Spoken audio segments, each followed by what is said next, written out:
குடும்பஸ்தன் பட திரை விமர்சனத்தை இன்னைய பதிவுல பார்க்க போறோம்.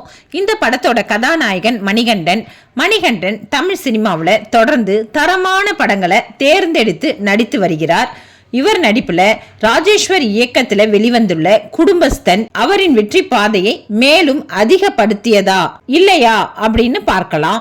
மணிகண்டன் படத்தின் ஆரம்பத்திலேயே தன் காதலிய வீட்டை எதிர்த்து ரெஜிஸ்டர் கல்யாணம் செய்கிறார். இரு வீட்டாரும் கடும் எதிர்ப்பு தெரிவித்தாலும் இவர்கள் முன் நன்றாக வாழ வேண்டும்னு முடிவு செய்கிறார்கள். மணிகண்டன் அக்கா கணவர் குரு சோமசுந்தரம் பயங்கர கொடைச்சல் பார்ட்டி மணிகண்டனுக்கு. அவர் எப்படா மணிகண்டன் சறுக்குவார் அவமானப்படுத்தலான்னு காத்து நிற்கார். அந்த நேரத்துல ஒரு பிரச்சனையால மணிகண்டனுக்கு வேலை போக அதை மறைக்க பல பொய்களை சொல்லி கடன் வாங்கி வாழ்க்கை ரொம்பவே கஷ்டமா நகருது. இந்த தருணத்துல மணிகண்டனோட அப்பா அம்மாவோட 60வது கல்யாணத்துல மணிகண்டன் வேலை போனது குரு சோமசுந்தரத்திற்கு தெரிய வர மைக் போட்டு அதை சொல்லி அவமானப்படுத்த மணிகண்டன் மீண்டும் வாழ்க்கையில் ஜெயித்தாரா, இவர்கள் முன் தன் குடும்ப செலவு மற்றும் பிரச்சனைகளை தீர்த்தாரா என்பதே மீதி கதை. மணிகண்டன் நல்ல ஒரு படத்தையும் கதாபாத்திரத்தையும் பார்த்து தான் தேர்வு செய்வாரு. அதை மீண்டும் நிரூபணம் செய்து விட்டார். அந்த அளவுக்கு யதார்த்தமாக தன்னோட கதாபாத்திரம் வாயிலாக இந்த படத்துல அவர் நிரூபிச்சு காட்டியிருக்காரு. ஆரம்பத்துல படம் ரொம்ப ஜாலியா சென்றாலும் வாழ்க்கையில் வேலை இழந்து வேலை தேடும் போது எவ்வளவு கஷ்டம் அப்படின்னு தெரியுது.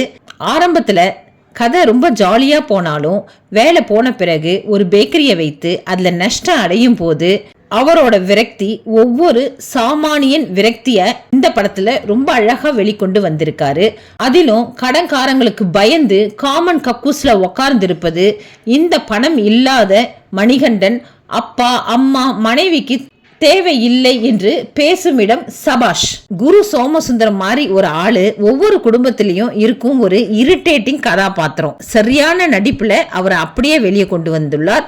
அதிலும் அவர் சிரிப்பு மணிகண்டனை தாண்டி நமக்கே அதிகமான எரிச்சல் வரும். அதுதான் அந்த கதாபாத்திரத்தோட வெற்றின்னு சொல்லலாம். பல இன்ஸ்டா பிரபலங்களை அந்த கதாபாத்திரங்களாகவே படத்துல அங்கங்கே பயன்படுத்தி இருக்கிறது சூப்பரா இருக்கு. அதோட மணிகண்டன் நண்பர் உறவினர்னு ஒரு 4 பேரு எப்போதும் குடிச்சுக்கிட்டு செய்யும் அட்டகாசத்தை பார்க்கும்போது கலகலப்புக்கு பஞ்சமே இல்லை. படத்தோட கிளைமேக்ஸ் சிரிப்பு சரவெடி என்றாலும் ஒவ்வொருவரும் தங்களுக்கு நேர்ந்த கொடுமைகளை சொல்வது செய்வது ரொம்பவே ரசிக்கும்படியா இருந்தது. இந்த சிவப்பு சிலை இருந்ததாலதான் என் மாமியார் என்ன மதிச்சான்னு மணிகண்டனோட அம்மா சொல்லும் இடத்தில் அப்புறம் நீங்க மட்டும் என்னையே மதிக்கவில்லை என மணிகண்டனின் மனைவி கேட்கும் இடமெல்லாம் சூப்பர் ரைட்டிங்னு சொல்லலாம்.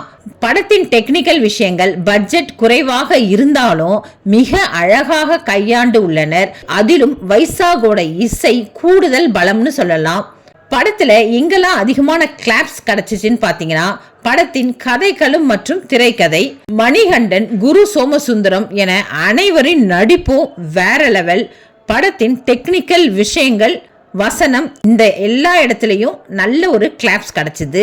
படம் எங்கெங்க பல்ப் வாங்குச்சுன்னு பாத்தீங்கன்னா ஒன்னும் பெருசா சொல்றதுக்கு இல்ல, கொஞ்சம் அங்கங்க சில யூடியூப் வீடியோக்கள் பார்ப்பது போன்ற உணர்வு.